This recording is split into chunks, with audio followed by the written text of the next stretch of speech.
और जिसने संयम पथ को अंगीकार किया हो, यदि उसके सामने रह कर के हमारा जीवन भी अंत की ओर होता है तो भी भविष्य उज्जवल माना जाता है। दूसरी बात कही गई, मेरे होठों पर अरिहंत हो और महावीर का वह, अर्थात अरिहंत परम पंच परमेष्ठी का नाम हमारे होठों पर हो और महावीर भगवान का जो अहिंसात्मक पंथ है वो मेरे पास रहे। और यहाँ पर एक बात कही गई, पंडित मरण की आस है। कौन से मरण की? सुन रहे? पंडित मरण किसको कहते? पंडित मरण, पंडित जी चले गए तो पंडित मरण हो गया, ऐसा नहीं। 5 प्रकार के मरण होते हैं। कितने प्रकार के? पहला होता है बाल बाल मरण। कौन सा? तो पहला मरण कौन सा है? हाँ, बाल बाल, डबल बाल हो गए ना। उसके बाद दूसरा है बाल मरण। दूसरा कौन सा? तीसरा होता है बाल पंडित मरण। चौथा है पंडित मरण और 5वां है पंडित पंडित मरण। कितने मरण हो गए? पहला कौन सा? हाँ, दूसरा, तीसरा बाल पंडित मरण और चौथा पंडित मरण और 5वां पंडित पंडित मरण। ठीक है ना? मरना है ना सबको, नहीं मरना? राजा राणा छत्रपति हाथिन की अश्वा, मरना सबको एक दिन। अब ये 5 में से कौन सा मरण चाहिए, इसमें ये बात बता रहे हैं। पहला होता है बाल बाल मरण, वरना मिथ्या दृष्टि का। जो देवसास गुरु पर श्रद्धा नहीं रखता है, हरि भजन को आलसी और भोजन को तैयार। भगवान की पूजा भक्ति का तो टाइम नहीं है। और ज्योनार करो भोजन पानी की व्यवस्था तो झट से आकर के सबसे पहले बैठ जाएगा। वो कह गया मिथ्या दृष्टि, उसका मरण होगा। तो कौन सा मरण? मिथ्या दृष्टि का मरण कौन सा? मिथ्या दृष्टि कौन? जो सच्चे देवसास गुरु को नहीं मानता। ठीक। अब इसके बाद दूसरा मरण कौन सा है? बाल मरण। वो होता है अविरत सम्यक दृष्टि का, जो भगवान को तो मानता है। हाँ चलो ठीक है। पहला मरण किसका? किसका? मिथ्या दृष्टि जीव का, जो सच्चे देवसास गुरु को। दूसरा मरण होता है बाल मरण। वो होता है अविरत सम्यक दृष्टि का, जो बात तो सुनता है किंतु मानता नहीं। क्या करता है? बात मानता है किंतु उसका आचरण नहीं करता। महाराज जो कह रहे तो बात गलत कह रहे कि सही कह रहे हैं? लेकिन मानोगे क्या? महाराज जी कहते दीक्षा लेने में ही सच्चा सुख मिलेगा, ब्याह कराने में सुख नहीं है। बताओ कौन कौन मानेगा? अब सही बताओ, ब्याह कराने में ज़्यादा सुख है कि दीक्षा लेने में ज़्यादा सुख है? बोलो सही। अब कौन कौन मानेगा बताओ? माता जी की टीम बढ़ जाएगी। चलो देखो 4 बार तैयार हो गए। माता जी देख रही कौन कौन पक्को नाम। बहुत अच्छा, बढ़िया। हाँ, ये तो बहुत पुण्य की बात है। तो जो बात तो सुनता तो है किंतु उस पर आचरण नहीं करता, वो कहलाता अविरत सम्यक दृष्टि। क्या कहलाता है? चौथा गुण स्थान होता है सम्यक दृष्टि, कहते हैं ना अपन, ये सम्यक दृष्टि है। तो सुनता तो सब है। महाराज जो कह रहे हैं बहुत अच्छा, माता जी कह रही हैं बहुत अच्छी, लेकिन हम तो करेंगे वही जो हमें करना हो। बुंदेलखंड में ना नर्दा तो है, महाराज बात मंजूर, महाराज की बात भी मंजूर, पर नर्दा तो उतई से है। उसका जो मरण होता है उसके मरण को कहते हैं बाल मरण। आ गई समझ में? अब तीसरा वो होता है जिसका कहते हैं देश विरति श्रावक, अर्थात वो बात मानता है, थोड़ी थोड़ी मानता है, पूरी बात आधी मानता आधी नहीं मानता। अर्थात 5 पाप का त्याग तो खड़ता है, लेकिन महाराज ऐसा मार्ग बताओ जिसमें घर ना छूटे और घरवाली भी ना छूटे और धर्म हो जाए, ना बाल बच्चे छूटे। तो ही महाराज कहते भैया ग्राहक आया तो छोड़ना नहीं चाहिए, कुछ ना कुछ माल दे दो। तो उसको एक देश अणुव्रत दे देते हैं। अर्थात जो प्रतिमाधारी जितने भी होते हैं ना श्रावक, तुम्हारे यहाँ कोई प्रतिमाधारी है क्या शाहपुर में? कौन है बताओ? एक आध दादी हैं, वो दादाजी देखो, 2 दादा हाथ उठा रहे, देख लो तुमने तो भूल जाओ। हाँ हाँ, जितने प्रतिमाधारी हो, एलक छुल्लक जी होते ना, एलक छुल्लक जी क्या होते? वो भी श्रावक कहलाते हैं। एलक छुल्लक जी की प्रतिमा होती नहीं होती? कितनी प्रतिमा होती? 11 प्रतिमा है ना। तो उनको ये जो देशव्रती श्रावक होते हैं ना, इनका जब मरण होता है उसको कहते हैं बाल पंडित मरण। क्या कहते हैं? क्योंकि उन्होंने थोड़ी तो बात मानी, पूरा 5 पाप का भले त्याग नहीं किया, किंतु फिर भी जब उनका मरण होता है ना तो उसको कहते हैं बाल पंडित मरण। आगे समझ में? अब जो पूरी बात मान लेते हैं और महाराज बन जाते हैं, उनका मरण होता है तो उसको कहते हैं पंडित मरण, है ना। पाप कितने होते हैं? कौन कौन से? हाँ, तो 5 पाप तो हमने खूब समझा दिया था पहले, हैं? सबको पता है ना। हिंसा, झूठ, चोरी, कुशील, परिग्रह। तो कुशील पाप पता है? हम बताओ किसको कहते कुशील पाप? 2 मिनट में समझो। हिंसा झूठ तो सबको पता है, चोरी भी पता है। रावण की पत्नी कौन थी? रावण की पत्नी मंदोदरी। और राम की पत्नी, है ना। और राम और सीता जी अगर एक दूसरे का हाथ पकड़ते तो कोई पाप था क्या? रावण और मंदोदरी हाथ पकड़ते तो? लेकिन रावण ने जब सीता जी का हाथ पकड़ा तो कौन सा पाप हो गया? क्यों हो गया? क्योंकि वो उनकी पत्नी। अगर पति पत्नी आपस में हाथ पकड़ते तो कोई पाप नहीं होता। क्यों नहीं होता? क्योंकि उनकी शादी होती ना। शादी जानते हैं? होगा ही नहीं होगी तुम लोगों की? तो करवाना नहीं करवाना? पूछ लियो पापा से। अच्छा, नहीं करवाओ तो कहना पापा वो 5 लाख रुपए जो बैंक बैलेंस रखा ना हमारे नाम कर दो। हाँ, ऐसे मत छोड़ियो। हाँ, तो रावण ने अगर सीता जी का हाथ पकड़ा तो कौन सा पाप हो गया? तो कुशील पाप से बचना हो तो जिनका विवाह हो जाता है ना, वो आपस में अगर हाथ पकड़ते हैं, मित्रता करते हैं तो पाप नहीं होता। और बच्चों का भी हमने बताया था, स्कूल में पढ़ते हैं ना आप लोग। कौन से स्कूल में पढ़ते हैं सबको पता है ना। अब स्कूल में बॉयज़ वगैरह भी पढ़ते हैं, गर्ल्स भी पढ़ते हैं, लड़के लड़कियां। तो लड़के लड़कियों को मित्र नहीं बनना चाहिए। जो सगे भाई बहन हो ठीक है, किन जो बेटा बेटियां स्कूल में पढ़ते हैं, कॉलेज में पढ़ते हैं, मित्रता करते हैं, फिर हाथ आदि पकड़ते हैं ना, तो कौन सा पाप होता है? कुशील पाप। अपने भाई बहन है तो कोई बात नहीं, तो इसको कहते हैं कुछ। ये 5 पाप का जिन्होंने पूरी तरह त्याग कर दिया है वो कौन कहलाते हैं? मुनि महाराज। और मुनि महाराज का जब मरण होता है उसको कौन सा मरण कहते हैं? पंडित मरण। अब जब मुनि महाराज तपस्या करते हैं और जब भगवान बन जाते हैं, भगवान माने अरियंत भगवान। भगवान कौन? 2 है ना, अरियंत भगवान और सिद्ध भगवान।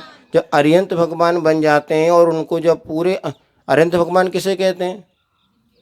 जिनके 4 घातीय कर्म नष्ट किए वो अरियंत भगवान। और सिद्ध भगवान किसे कहते हैं? हाँ, जब वो अरियंत भगवान भी चारों घाती कर्म तो हो ही गए और अघातीय कर्मों को भी नष्ट करके मोक्ष चले जाते हैं, तो उस समय जो उनका शरीर छूट जाता है ना, उसको कहते हैं पंडित मरण। उसे कौन सा मरण कहते हैं? हाँ, जिसका पंडित मरण होता उसको दोबारा संसार में जन्म लेना नहीं पड़ता। तो ये 5 प्रकार के मरण होते हैं। तो हमें कौन सा मरण करना, इसमें भावना भाई कौन से कहते? पंडित मरण की आस है। अर्थात हम अपने जीवन के अंत में पूरे 5 पाप का त्याग करके ही और हम इस प्रकार से अपने देह का विसर्जन करें। तो वास्तव में यदि हमने जैन कुल में जन्म लिया है और सच्चे देवशास्त्र गुरु हमें मिले हैं, तो पंडित मरण भले इस पंचम काल में किसी का नहीं है। पंडित मरण तो मुनिराजों का होता है। और जो भी भावलिंगीय कहना चाहिए अपने व्यवस्थित चर्या को पालन करने वाले होते हैं। इसके बाद अणुव्रती श्रावक बन के भी जो मरण करते हैं उनका कौन सा मरण कहलाता है? बाल पंडित मरण। और अन्यथा सम्यक दृष्टि भी बनो तो उसका मरण बाल मरण ही होता है, किंतु मिथ्या दृष्टि के साथ कभी भी मरण करना उचित नहीं है। तो यहाँ पर इतना ही। अभी आपको आचार्य महाराज की सभी लोग मिलकर के पूजन करेंगे। तो आप लोग जब तक नहीं आए थे तब तक थोड़ी सी दिव्य देशना के रूप में ये बात आपको बता दी। और 5 प्रकार के जो पाप होते हैं यथाशक्ति हमें उनसे बचना चाहिए और अपने आत्म कल्याण का मार्ग प्रशस्त करना चाहिए। और पाठशाला की चर्चा कल चल रही थी। पाठशाला यहाँ तो चलती थी और भी आगे अच्छी तरीके से चले तो यहाँ पर जो पाठशाला पढ़ाने वाले बहनें वगैरह हैं वो यदि व्यवस्थित हो जाए तो और अच्छी तरीके से पाठशाला संस्कार का जो यहाँ पर आप लोगों का उपक्रम अनेक वर्षों से यहाँ पर चल ही रहा है और वह भी आगे निरंतर बढ़ता रहे। इसी मंगल भावना के साथ बोली भगवान महावीर स्वामी की।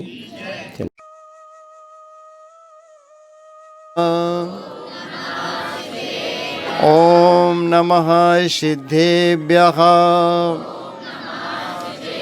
ओम नमः सिद्धेभ्यः। नमो अरिहन्ताणं। नमो सिद्धाणं। नमो आयर्याणं। नमो वज्रायाणं। नमो लोये शब्दशाहुण। महावीर भगवान की, आचार्य गुरुवर श्री विद्यासागर मुनि महाराज की, परम पूज्य मुनि श्री 108 प्रशांत सागर जी महाराज चलो मुनि संघ की जय, हरिदास संघ की जय।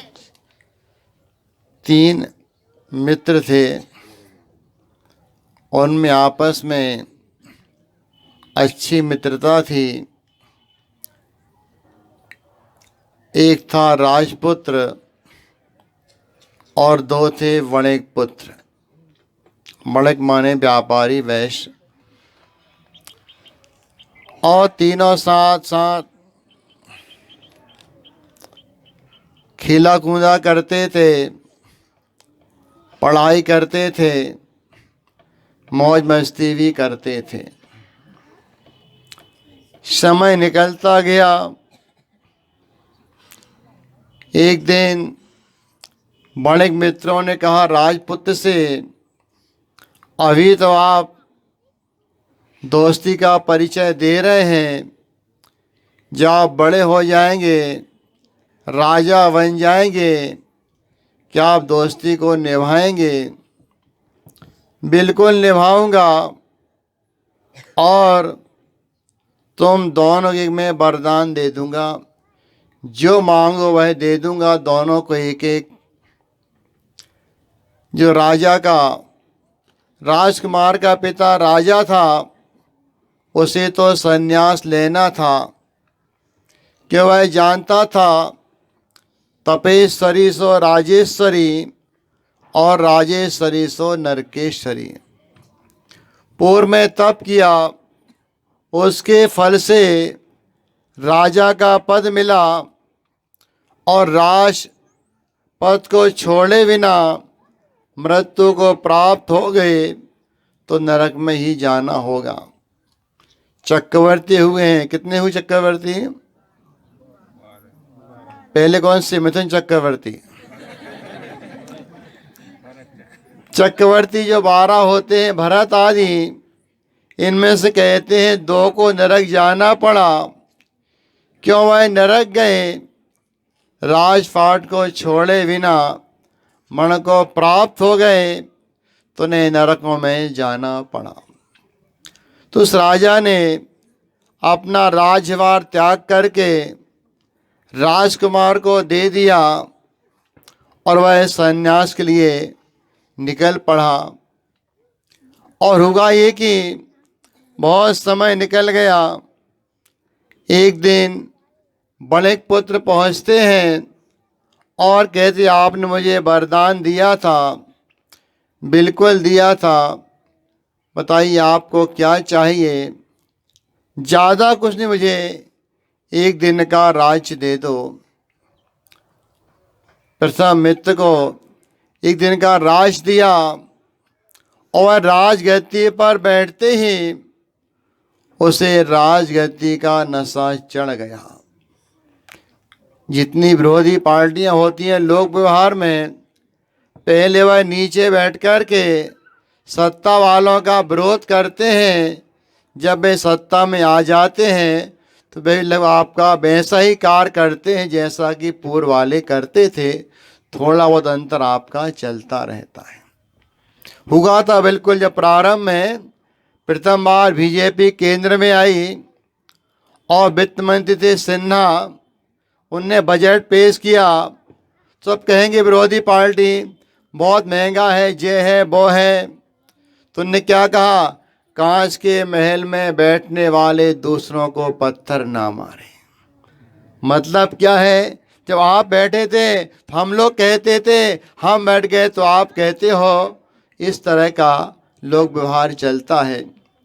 और पहुंच गया मित्र, एक दिन का राज दे दो, राज दे दिया गया, उसे राजगद्दी का नशा चढ़ गया और बैठते ही जनता पर टैक्स दूना कर दिया और जो टैक्स दूना कर दिया, अपराधियों को छोड़ दिया और जो सरकारी कर्मचारियों का वेतन आधा कर दिया। रात भर नाच गाना देखता रहा, सुबह आ गए लोग, आपका टाइम पूरा हो गया। वह बाहर निकला, लोग खड़े थे सड़े टमाटर लेकर के। क्यों खड़े थे? आपने एक दिन ऐसा कार्य कर लिया जो किसी को अच्छा नहीं लगा, विरोध हो गया। अब दिन दूसरा आया, दूसरा मित्र पहुंच गया, मुझे भी एक दिन का राज दे दो। विचार करता, राज एक दिन में तो ये हालत हो गई, अब क्या होगा? किसने राज दे दिया, किंतु वैसा नहीं हुआ जैसा प्रथम दिन हुआ। वह राजगद्दी पर बैठते ही कहाँ पर क्या आवश्यक है, नगर में विद्यालय, जिनालय, पाठशाला, कुआं, बावड़ी आदि आदि सबके निर्माण की योजना बना ली। और जब वह बाहर निकला दूसरे दिन, लोग आज भी खड़े थे, वह दीप और फूल की माला लिए थे। उसने ऐसा कार्य किया, सबको अच्छा लगा। वह सबका क्या करता रहा, तो स्वागत करने में लग गया। यह दृष्टांत भी यही है कि यह मानव जीवन भी एक दिन के समान है। दिन कितने होते हैं? 7। सबको पता है किसको कब जाना है, ये कोई नियम नहीं है, किंतु 7 दिन में से एक आपका दिन पक्का ही है। और अच्छे अच्छे कार्य कर सकते हैं तो आज भी आप ऊपर कहाँ तक पहुँच सकते हैं। पंचम काल में भी अंतिम 3 सहनन हैं, इसके माध्यम जा सकते हैं 16वें स्वर्ग तक। पूरा पंचम काल में अधिकार समानता का है।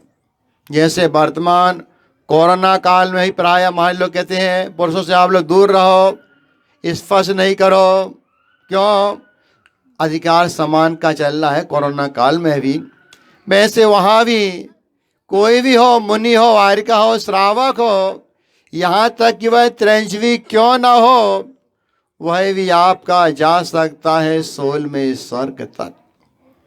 और कोई कितने भी पाप कर ले, नरक में कहाँ तक जा सकता है, तो 6वें नरक तक।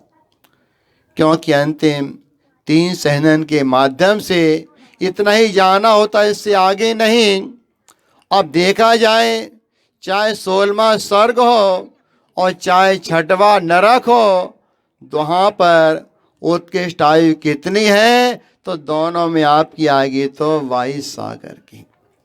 इसी तरह से मानव जीवन में जो जो अच्छे अच्छे कार्य हैं, उसके माध्यम से भले पंचम काल में मुनि भी हो जाओ तो मोक्ष नहीं है, किंतु अपना लक्ष्य मोक्ष जाने का है, स्वर्ग जाने का नहीं। सीधा सीधा है। बहुत आपको भूख लगी है, आपको कब मिलना भोजन? 11 बजे, और 9 बजे थोड़ा नाश्ता मिलना है, तो भाई नाश्ता तो कर लो। उद्देश्य हमारा क्या है? तो भोजन करने का है। वह जब मिलेगा तो कर लेंगे, और नहीं तो हम सांत्वना पुरस्कार में आपका ये क्या है? नाश्ता अच्छा है।